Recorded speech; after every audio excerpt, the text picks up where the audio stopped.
Irmãos, feitas essas considerações, eu quero convidá-los para abrirem as Bíblias para a segunda carta, a segunda epístola do apóstolo Paulo aos Coríntios, em seu capítulo 5. Segundo aos Coríntios, capítulo 5.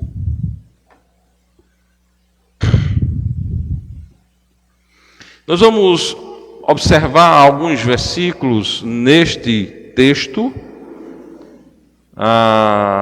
ansiosos de que Deus esteja aplicando os mesmos em nossos corações, em nossas mentes e em nossas vidas.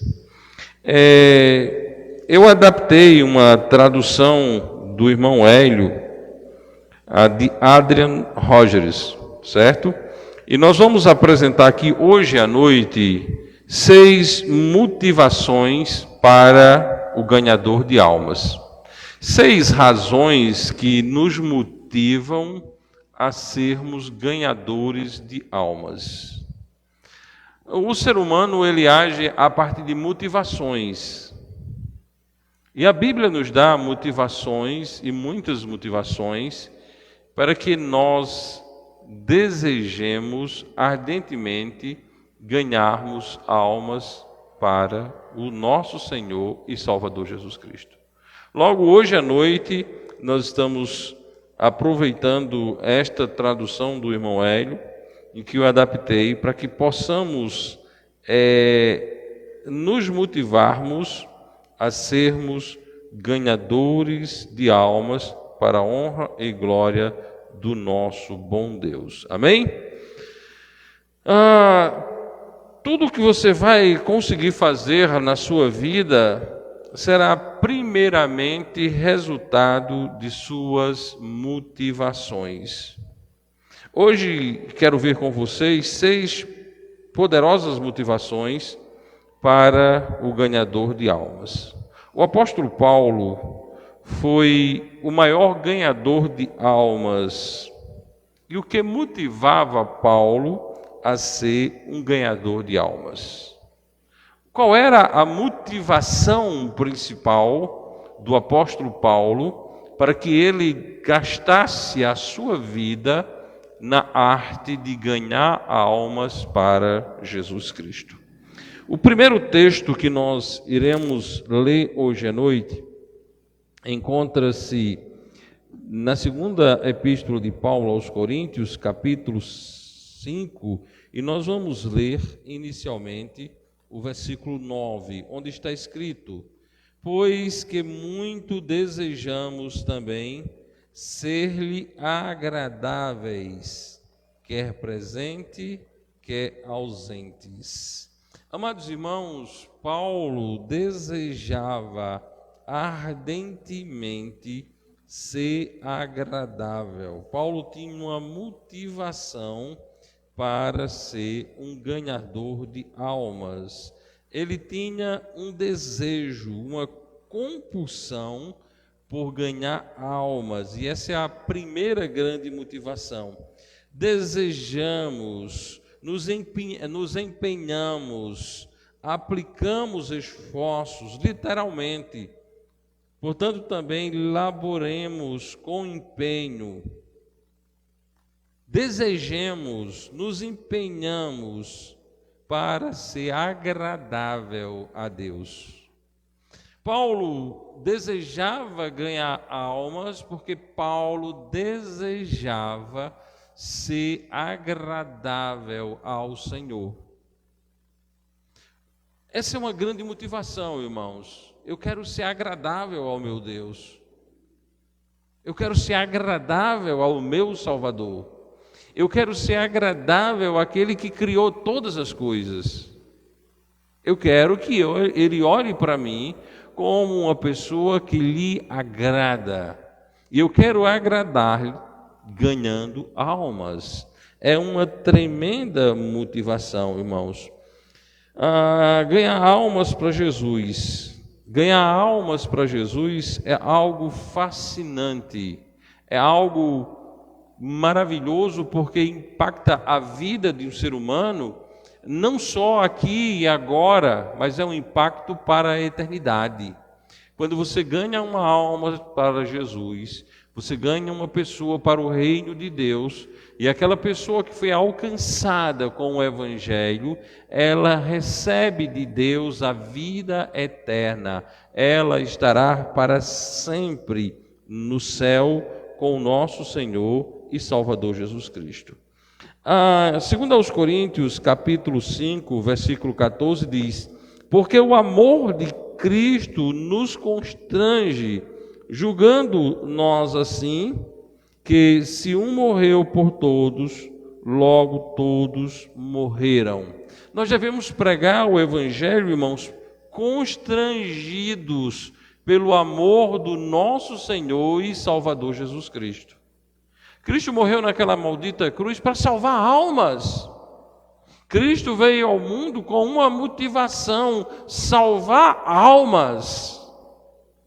A coisa principal que Cristo veio fazer na terra foi salvar pessoas do inferno. E Ele preparou essa tão grande salvação e Ele entregou a pregação do Evangelho à sua amada igreja. E a igreja de Cristo deve empenhar esforços para que pessoas sejam salvas, para que pessoas não continuem indo para o inferno. Então o amor de Cristo nos constrange. Nós devemos ser compelidos a nos esforçarmos para ganharmos almas para Cristo.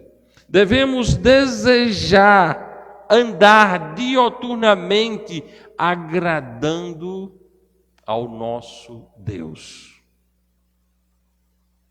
Você não é um desocupado. Eu não sou um desocupado. Nós não somos desocupados. Nós temos um serviço agradável ao Senhor. Um serviço agradável a Deus. Paulo tinha esta motivação para agradar ao Senhor. A LTT diz: para agradáveis a Ele ser. Para agradáveis a Ele ser. Que esta igreja de Cristo aqui em Soledade esforce, tenha profundo empenho em ganhar almas para Jesus. Muitas vezes, irmãos, nós pensamos que a vida não passa. Nós pensamos que só os que estão longe morrem. Mas todo dia está morrendo gente. Todo dia tem gente partindo daqui para a eternidade. E infelizmente a grande maioria das pessoas estão partindo sem terem certeza de salvação. Não é uma questão religiosa. Não é uma questão de igreja, é uma questão de alma indo para o inferno. Então Paulo tinha esta primeira grande motivação, que era compulsivamente querer agradar a Deus ganhando almas para Cristo. Alguém já disse com muita propriedade que existe apenas duas classes de salvos. Há apenas duas classes de pessoas salvas, de crentes salvos.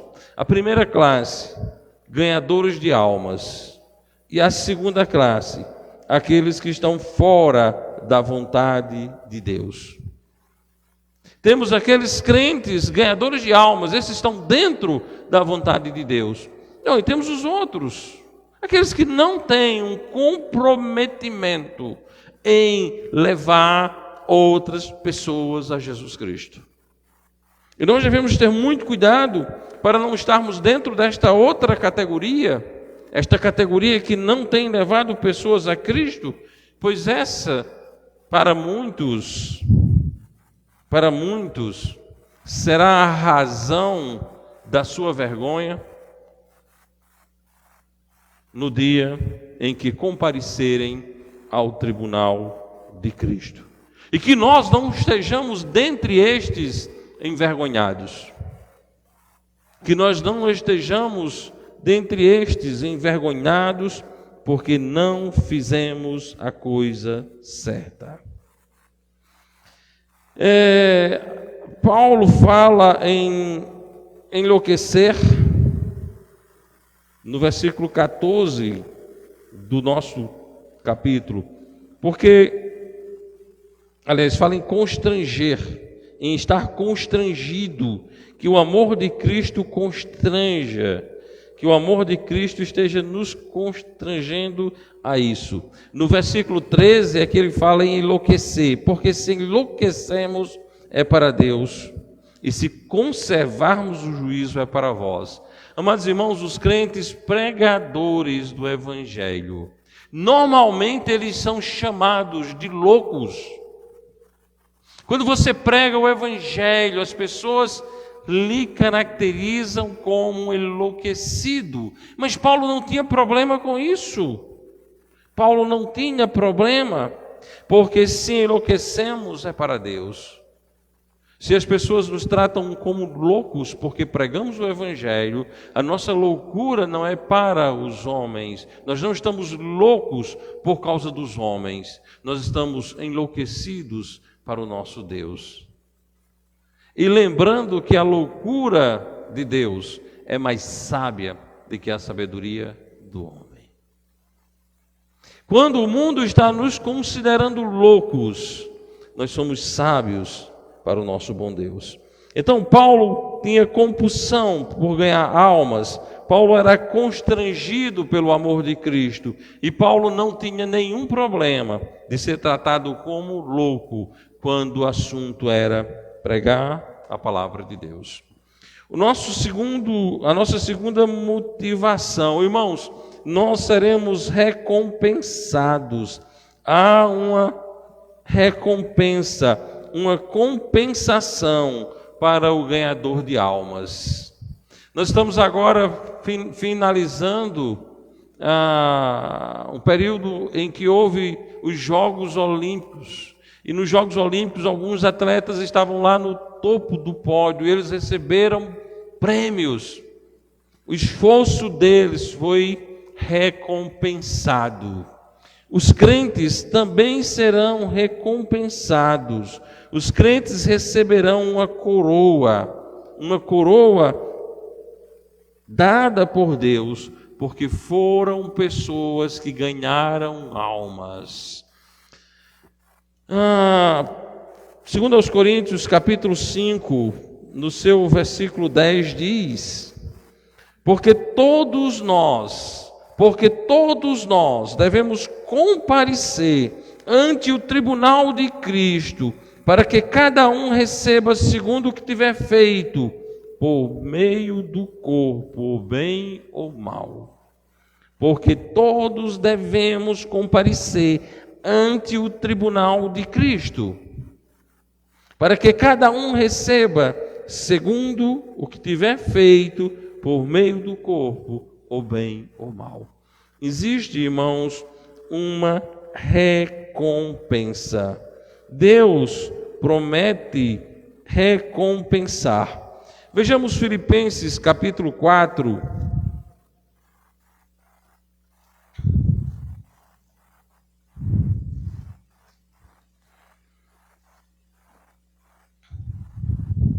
Filipenses capítulo 4, versículo 1.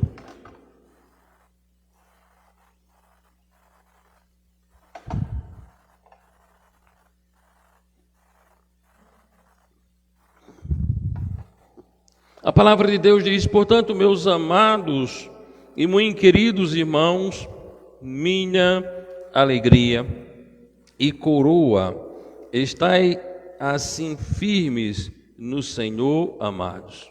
Aqueles irmãos em Filipos, que formavam uma igreja bíblica, portanto batista, naquela cidade, Igreja que é a receptora desta carta, aqueles irmãos eram coroa de Paulo.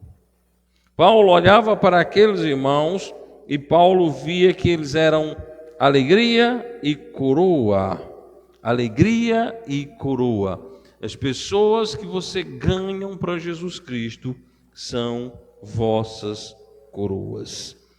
Em 2 Tessalonicenses, capítulo 2, versículo 19 e 20, aliás, 1 Tessalonicenses,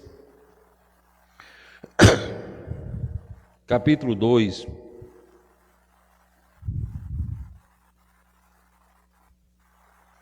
versículo 19 e 20, assim está escrito: porque qual é a nossa esperança, ou gozo, ou coroa de glória? Porventura não o sois vós também diante do nosso Senhor Jesus Cristo em sua vinda? Porque vós sois nossa glória e gozo. Aqueles irmãos em Tessalônica, aos quais Paulo os ganhou para Cristo, era a coroa de Paulo. Então, meus amados, há uma promessa de galardão, há uma promessa de recompensa. Bom, é bem verdade que nós não estamos aqui pensando e trabalhando, estou trabalhando para ser recompensado, mas Deus promete nos recompensar. Amados irmãos, um dia, quando chegarmos o trono do julgamento de Cristo, o bema, o pódio, onde os corredores eram premiados com a chamada coroa de louro. Quando nós chegarmos ali, nós seremos premiados ou não? Nós seremos premiados ou não? Pense nisso. Você vai ser premiado ou você não vai ser premiado? Em 1 Coríntios, capítulo 9,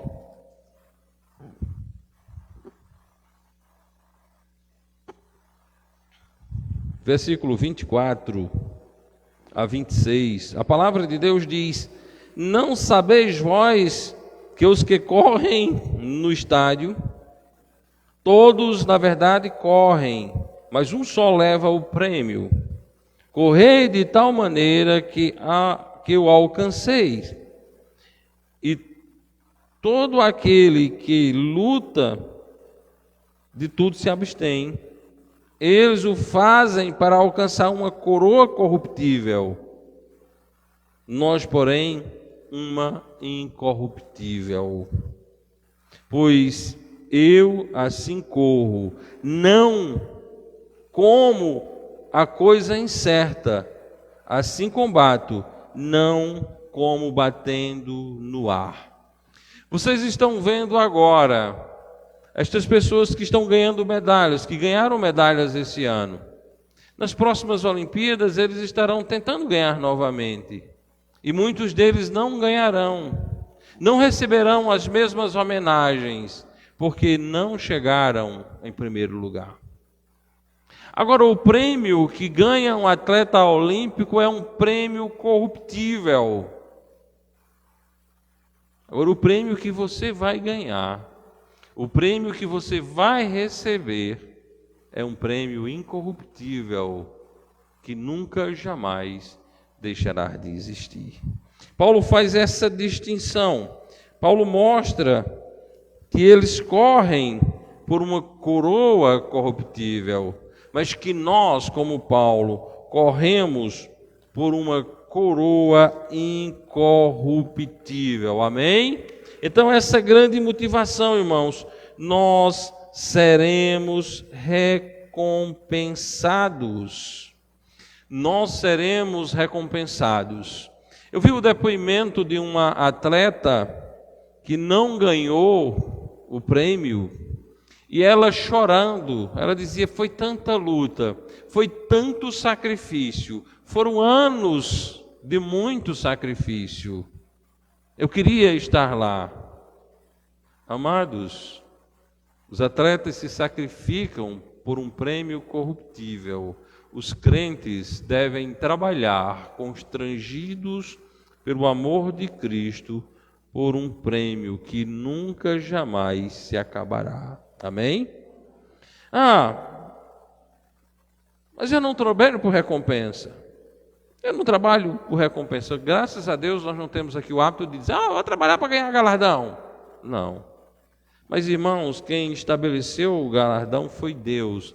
Deus quem instituiu o galardão. Deus quem instituiu o galardão. Apocalipse capítulo 22, versículo 12. Apocalipse 22, 12.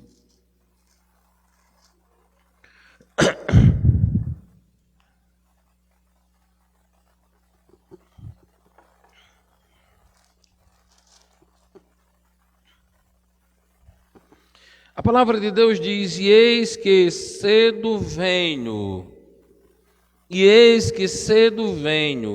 e o meu galardão está comigo, para dar a cada um segundo a sua obra. A salvação não é por meio da obra, mas o galardão é por meio da obra, amém? Cristo está dizendo, eis que cedo venho, e o seu prêmio, irmão, e o meu prêmio está com quem? Com Cristo. O meu galardão está comigo para dar a cada um segundo o seu trabalho, segundo a sua obra. Amados irmãos, que motivação, que grande motivação o Senhor nos dá.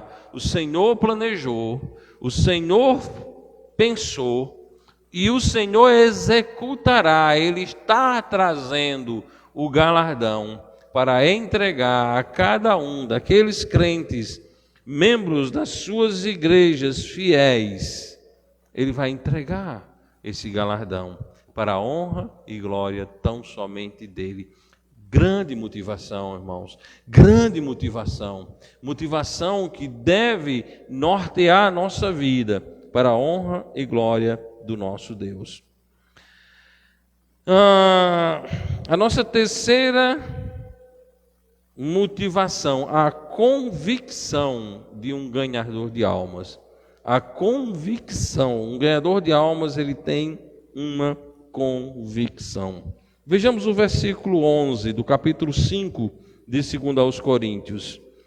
Assim que, sabendo o temor que se deve ao Senhor, persuadimos os homens à fé, mas somos manifestos a Deus, e espero que nas vossas consciências sejamos também manifestos. Aqui nós temos, irmãos, uma convicção.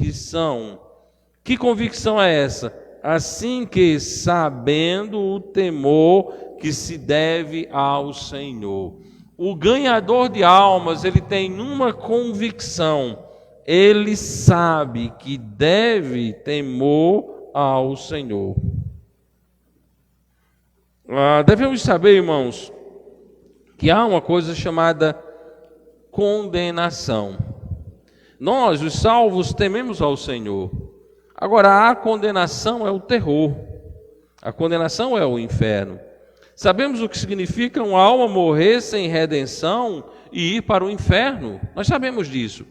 Há literalmente, irmãos, um lugar, um local, é um local mesmo, um local de condenação consciente, um local terrível e eterno. E o seu nome é inferno. Quando você ganha uma alma para o Senhor, jamais ela irá para o terror do Senhor. Ao contrário, conhecerão e gozarão da graça de Deus. Quando nós ganhamos almas, elas saem daquela posição de debaixo da ira de Deus para dentro da vida eterna. Quando nós ganhamos uma pessoa para Cristo, ela deixa de estar debaixo da ira de Deus e ela passa a ser filha de Deus.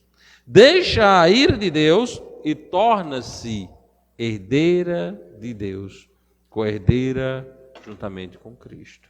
Pense nisso. Ganhar almas é livrar as pessoas do inferno e conduzi-las a eterna consolação. Bom, mas nós vemos hoje sobre um grande ataque à fé do Evangelho, e muitos têm relegado o inferno. Muitas pessoas hoje, mesmo crentes, eu não estou falando de pessoas lá longe, dos que são incrédulos, eu estou falando dos crentes. Muitos crentes hoje pensam que o inferno talvez não exista. Amados irmãos, se você não acredita na literalidade do inferno, você não acredita na Bíblia. Se você não acredita na literalidade do inferno, você acha que a Bíblia é apenas um molho de estúpidas mentiras, porque ela, centenas de vezes, de capa a capa, ensina que existe inferno. Se você desacredita da existência literal do inferno, o lugar que foi preparado para o diabo e seus anjos, o lugar onde será lançado todos aqueles que não creram em Jesus como o único e todo suficiente Salvador, você não crê nas Escrituras, você está jogando toda a Bíblia na lata do lixo. Você está gritando que Deus mentiu. Você não é crente. Se eu assim procedo, se nós assim procedermos, nós não estamos dando testemunho de que somos crentes, de que somos salvos. Então, meus amados irmãos, nós temos uma convicção. Nós temos uma convicção de que nós tememos a Deus. E como pessoas que temem a Deus, como pessoas salvas, como membros da Igreja de Cristo, como pessoas que temem ao Senhor, vamos levar a palavra de Deus para que pessoas sejam livres do terror do inferno. E que livres do inferno sejam eternamente salvas por Jesus Cristo para o gozo eterno no céu. Amados irmãos, a nossa quarta motivação: compaixão do ganhador de alma. O ganhador de alma é alguém que tem compaixão. Vamos para o capítulo 5 de 2 aos Coríntios e nós vamos ver os versículos 13 a 15. Assim está escrito: porque se enlouquecemos é para Deus, e se conservamos o juízo é para vós, porque o amor de Cristo nos constrange, julgando nós assim, que se um morreu por todos, logo todos morreram. E ele morreu por todos, para que os que vivem não vivam mais para si, mas para aquele que por eles morreu e ressuscitou. Meus amados irmãos, a compaixão pelo Senhor, a compaixão de entendermos que o Senhor morreu na cruz e que nós, como crentes em Cristo, não devemos mais viver para nós mesmos. Não devemos mais viver para nós mesmos, mas vivermos para Ele. Para que os que vivem não vivam mais para si, mas para aquele que por eles morreu e ressuscitou. A nossa compaixão, a compaixão dos ganhadores de almas, é entenderem que não mais vivemos para satisfazer os desejos da nossa carne, as nossas próprias vontades, mas para fazermos a vontade do nosso Senhor e Salvador Jesus Cristo. O amor de Cristo nos constrange. O amor de Cristo, refletindo-se no nosso coração pelo Espírito Santo, isto é a força motora da compaixão. E essa compaixão gerada em nós pelo Espírito Santo de Deus, ela é motivação. Como você pode dizer que ama Jesus, mas não se preocupa com as pessoas pelas quais ele morreu. Os calvinistas dão uma solução bem fácil para isso. Jesus morreu pelos eleitos, todos os eleitos serão salvos, então eu não preciso me preocupar com nada. Amados irmãos, Jesus veio e declarou o seu amor para com os perdidos e manda que a sua igreja pregue para toda criatura. Amém?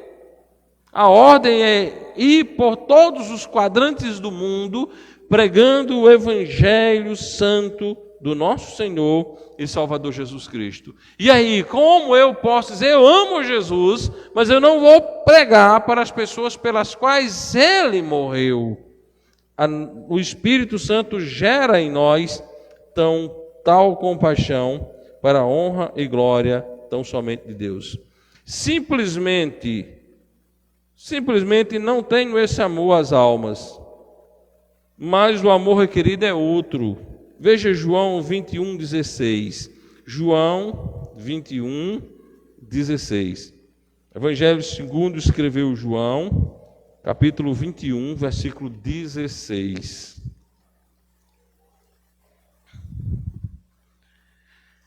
Assim está escrito na palavra de Deus. Tornou a dizer-lhe segunda vez: Simão, filho de Jonas, amas-me?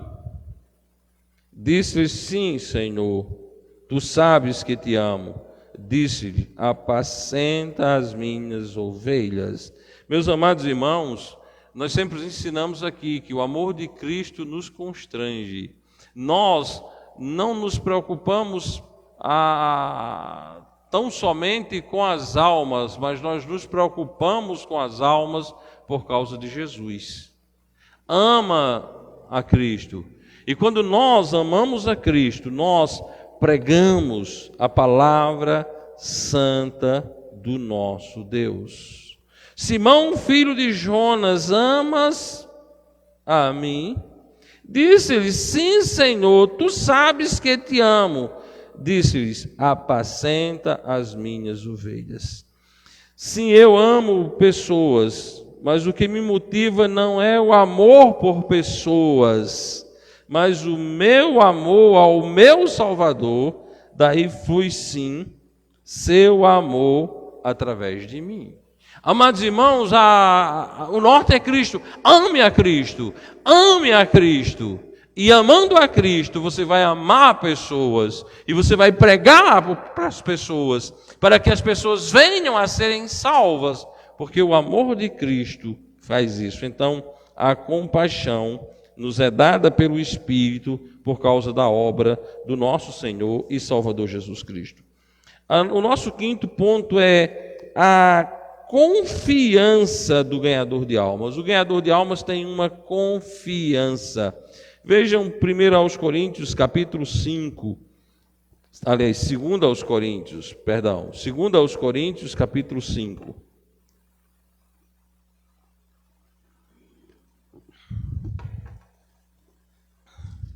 A palavra do nosso Deus nos mostra, a palavra de Deus nos mostra tal coisa para a honra e glória dele. Versículos 16 e 17. Assim que, daqui por diante, a ninguém conhecemos segundo a carne, e ainda que também tenhamos conhecido a Cristo segundo a carne, contudo, agora já não o conhecemos deste modo. Assim que, se alguém está em Cristo, nova criatura é. As coisas velhas já passaram, e eis que tudo se fez novo. Aqui nós temos uma convicção interessante, irmãos. Nós temos uma confiança interessante a partir daí. Que confiança é essa? Que as pessoas alcançadas pelo Evangelho de Cristo, elas são feitas novas criaturas. Amém? Meus amados irmãos, aqui nós temos a mola propulsora para transformar pessoas. E quando nós olhamos para a história de missões, pela história do evangelismo, pela história de plantar-se igrejas, nós vemos as grandes transformações que Deus fez na vida de pessoas. Porque Deus operou tais transformações, porque o Evangelho transforma pessoas em novas criaturas. Isso é uma confiança. Você prega sabendo que as pessoas serão transformadas, que as pessoas serão feitas de novo, que as pessoas terão a inteira mudança de vida operada pelo Senhor. Elas são feitas novas criaturas, as coisas velhas já passaram. Aqui está a confiança que se eu conduzo alguém a Cristo, Ele o fará uma nova criatura, um novo coração, uma nova mente. Eu não vejo se o homem é rei ou se o homem é um mendigo, se é um prêmio Nobel ou se é alguém que não pôde estudar, se é um atleta forte ou é um franzino confinado ao leito. Não importa, a qualquer um que chega a Cristo é transformado em nova criatura, amém? Todo mundo que chega a Cristo é feito por Cristo em uma nova criatura. Meus amados irmãos, a palavra de Deus fala em pescar, a palavra de Deus fala em pescadores. A Bíblia dá exemplos nos evangelhos de pessoas pescando. Até Cristo opera um milagre com a pesca maravilhosa. Amados irmãos, sabe o que é que acontece quando você está pescando peixes? O que é que acontece quando você pega um peixe? Você lançou o anzol no lago e o peixe foi lá, mordeu a sua isca, você sentiu aquela vara tremendo e você puxou aquela vara e aquele peixe se debateu e você se animou porque você está pescando e você tira para fora da água um lindo peixe. Quando você tira aquele peixe, aquele lindo peixe para fora da água, você está fazendo algo ali. Você está tirando uma criatura de uma linda vida para uma horrível morte. Pense nisso. Quando você tira um peixe da água, você está tirando um peixe de uma linda vida e você está dando a ele uma horrível morte. Ok? Agora, quando pescamos homens, quando lançamos as redes ao mar gentil, quando lançamos as redes junto aos incrédulos, e quando nós ganhamos pessoas para Jesus Cristo, ocorre exatamente ao contrário. Nós tiramos um homem de uma horrível vida para uma linda vida no céu. Pescou um peixe, tirou ele da vida para uma horrível morte. Pescou um homem, tirou ele de uma horrível morte para uma linda vida no céu. Isso é a nossa convicção. O ganhador de almas tem tal convicção: eu vou ganhar essa alma para Cristo e essa alma vai ser transformada. Eu vou ganhar essa alma para Cristo, ela vai sair dessa horrível vida e ela vai gozar da linda vida no céu. Que Deus nos ajude a desenvolvermos cada vez mais tal confiança. No ponto 6, a comissão do ganhador de almas. A comissão do ganhador de almas, ou seja, o ganhador de almas ele trabalha dentro de uma ordem. Deus mandou. Nós temos uma comissão. Capítulo 5, versículo 18, diz o seguinte: e tudo isso provém de Deus, que nos reconciliou consigo mesmo, por Jesus Cristo, e nos deu o mistério da reconciliação. Meus amados irmãos, a comissão é o mistério da reconciliação, é o ministério do trabalho de pregar o evangelho para que pessoas sejam salvas. Deus nos comissionou, Deus nos deu o ministério de reconciliação. No mesmo capítulo, no mesmo contexto, versículos 19 e 20, isto é, Deus estava em Cristo, reconciliando consigo o mundo, não lhes imputando os seus pecados, e pôs em nós a palavra da reconciliação. De sorte que somos embaixadores da parte de Cristo, como se Deus por nós rogasse. rogamo-vos, pois, da parte de Cristo, que vos reconcilieis com Deus. Meus amados irmãos, nós somos embaixadores. Meus amados irmãos, nós temos a responsabilidade dada por Deus. Agora, nesse contexto, tem uma palavra aqui que me anima, que me impressiona, que me motiva, que me capacita. E esta palavra diz o seguinte: que Deus pôs em nós a palavra da reconciliação. Deus estava em Cristo reconciliando consigo o mundo, não lhes imputando os seus pecados. E pôs em nós a palavra da reconciliação. Você tem a palavra da reconciliação, amém? Você foi reconciliado com Deus.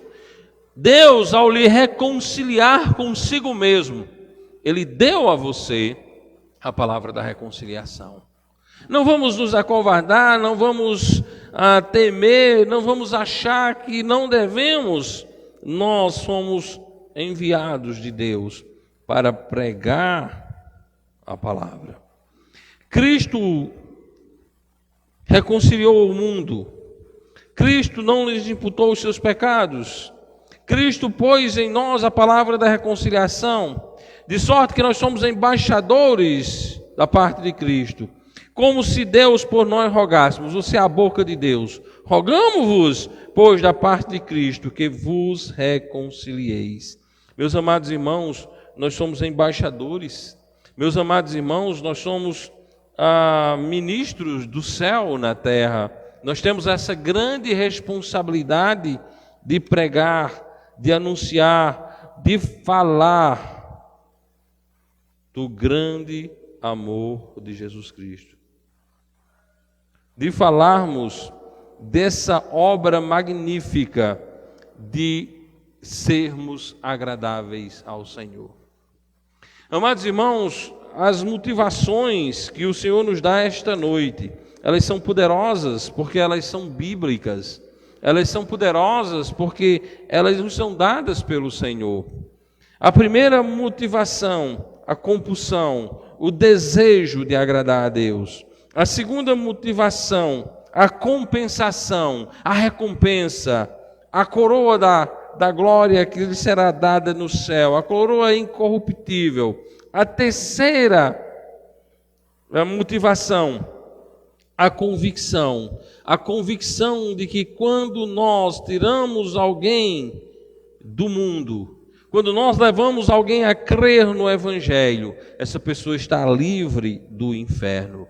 Uma compaixão, a compaixão não apenas pelos homens, mas principalmente partindo da boca de Cristo. Amas a mim?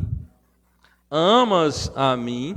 Quando pregamos o Evangelho, quando ganhamos almas, nós o fazemos porque amamos primeiramente a Jesus Cristo. A confiança do ganhador de almas. O ganhador de almas tem uma confiança. A confiança de que aquela alma que foi ganha, ela deixou uma horrível vida, uma horrível morte. Ela deixou uma horrível morte para gozar uma perfeita vida no céu.